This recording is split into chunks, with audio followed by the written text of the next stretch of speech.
அஸ்ஸலாமு அலைக்கும் ஃப்ரெண்ட்ஸ். இன்றைக்கி நம்ம ஹோமூஸ் எப்படி செய்கிறதுன்னு பார்க்கலாம்.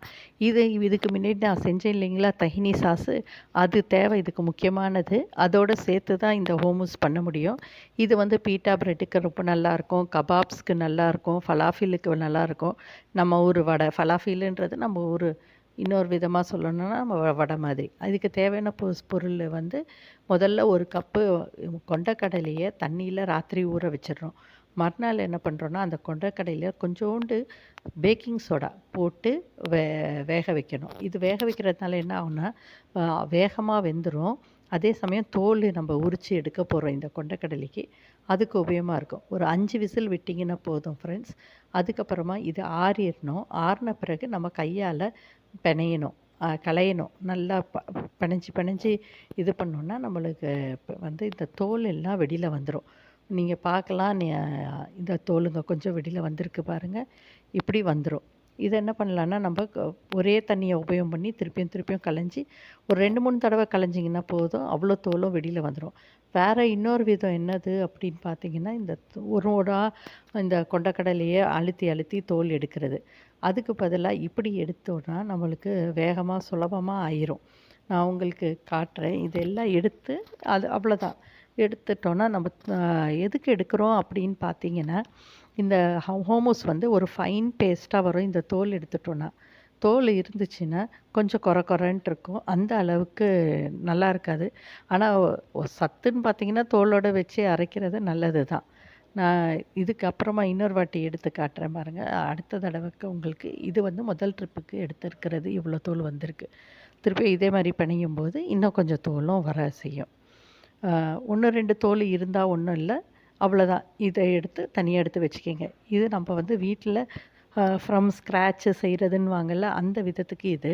நம்மளுக்கு ரெடிமேடாக பண்ணணுன்னா டின்னில் வர ஹோமூஸை கூட, டின்னில் வர சிக் பீஸை கூட யூஸ் பண்ணிக்கலாம்.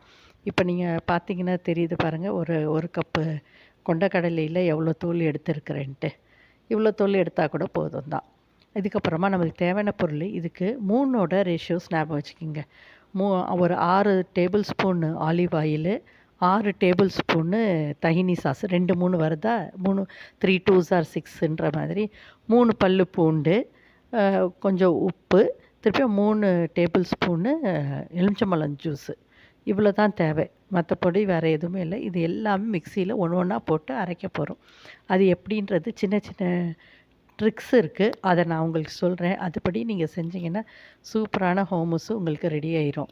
நான் இப்போ பார்த்தீங்கன்னா ஒரு டிரான்ஸ்பரண்ட் மிக்ஸி ஜாரில் வச்சு அரைச்சோன்னா உங்களுக்கு பார்க்க சரியாக இருக்கும் அப்படின்னு சொல்லி பண்ணேன். ஆனால் எனக்கு ஒழுங்காக வரல. அடுத்தது நான் இதில் என்னது ப்ராசஸர்லேயே மாற்றிட்டேன். இப்போ இந்த சிக் பீஸ் அரைக்கும்போது, இந்த கொண்டக்கடலை அரைக்கும்போது அது வந்து சூடாயிரும். சூடாகாமல் இருக்க நம்ம 2, 3 ஐஸ் க்யூப்ஸு போட்டுக்கணும் இது அரைக்கிறதுக்கு. அதோட 3 பல்லு பூண்டு, 6 டேபிள் ஸ்பூனு தஹினி சாஸு சேர்த்துக்கிறேன்.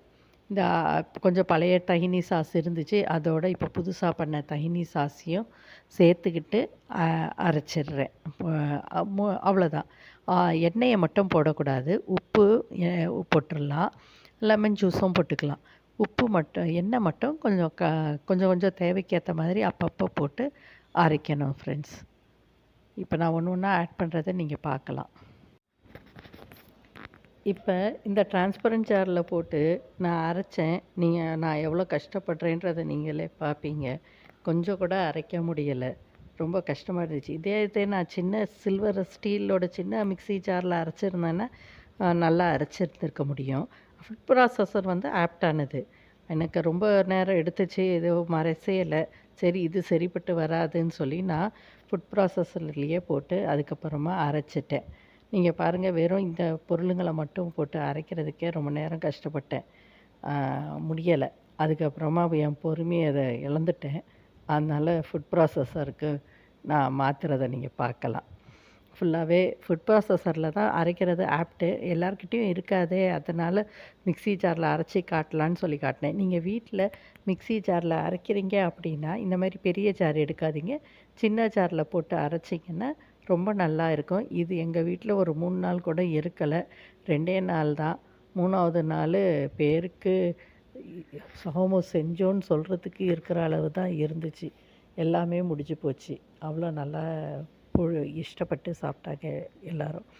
நீங்கள் வந்து இப்போ இதை பார்த்தீங்கன்னா ஃபுட் ப்ராசஸரில் ஈஸி போட்டு அரைக்க ஆரம்பிச்சிட்டோமா, நல்லா அரையுது பாருங்கள். இது அரையும் போது இப்போ என்ன பண்ணலான்னா, நம்ம ஆலிவ் ஆயிலு இல்லட்டினா சன்ஃப்ளவர் ஆயில் ஏதாச்சும் வாசனை இல்லாத எண்ணெய்ங்க, நம்ம கல்லெண்ணெய், நல்லெண்ணெய், திருப்பியும் தேங்காய் எண்ணெய், இந்த 3 எண்ணெயை தவிர்த்துட்டு மற்ற எண்ணெய்ங்க எதுனாலும் உபயோகம் பண்ணிக்கலாம்.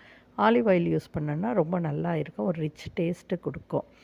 அதை என்ன பண்ணணுன்னா, இப்போ அரைக்கும்போதே கொஞ்சம் கொஞ்சோண்டு அரைக்கலாம்.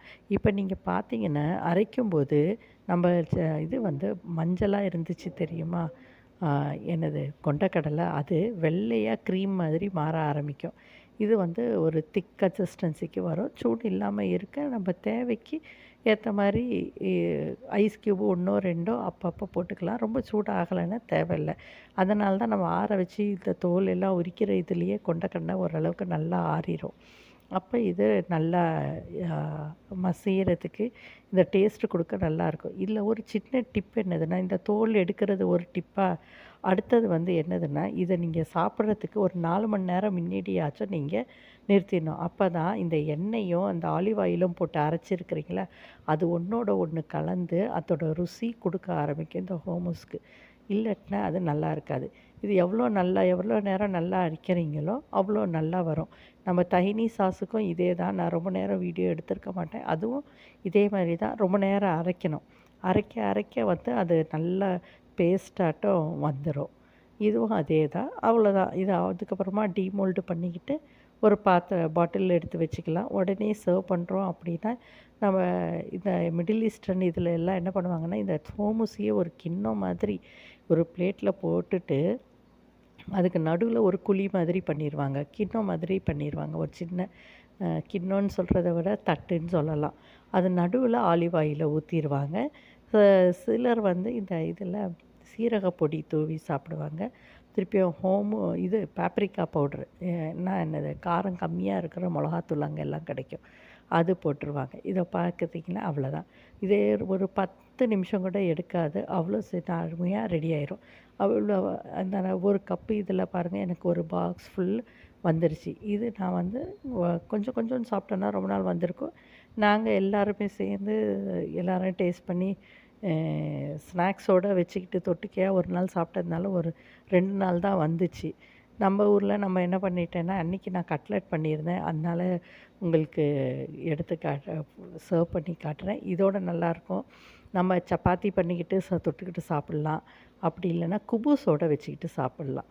இது ரொம்ப ஹெல்த்தியான டிஷ்ஷு, குழந்தைங்களுக்கு ரொம்ப நல்ல டிஷ்ஷு. என்னடா கொண்டக்கடலை இவ்வளோ சாப்பிட்றோமே கேஸ் ஆகுமான்னு பார்த்தீங்கன்னா, கண்டிப்பாக கிடையாது. இதில் அந்த அளவுக்கு கேஸு ஃபார்ம் ஆகாது. நம்ம மற்றபடி பண்ணுற குழம்பு மாதிரி இருக்காது. ட்ரை பண்ணி பாருங்கள் ஃப்ரெண்ட்ஸ், இது ரொம்ப நல்லாயிருக்கும். அல்லாஹ் ஹாஃபிஸ்.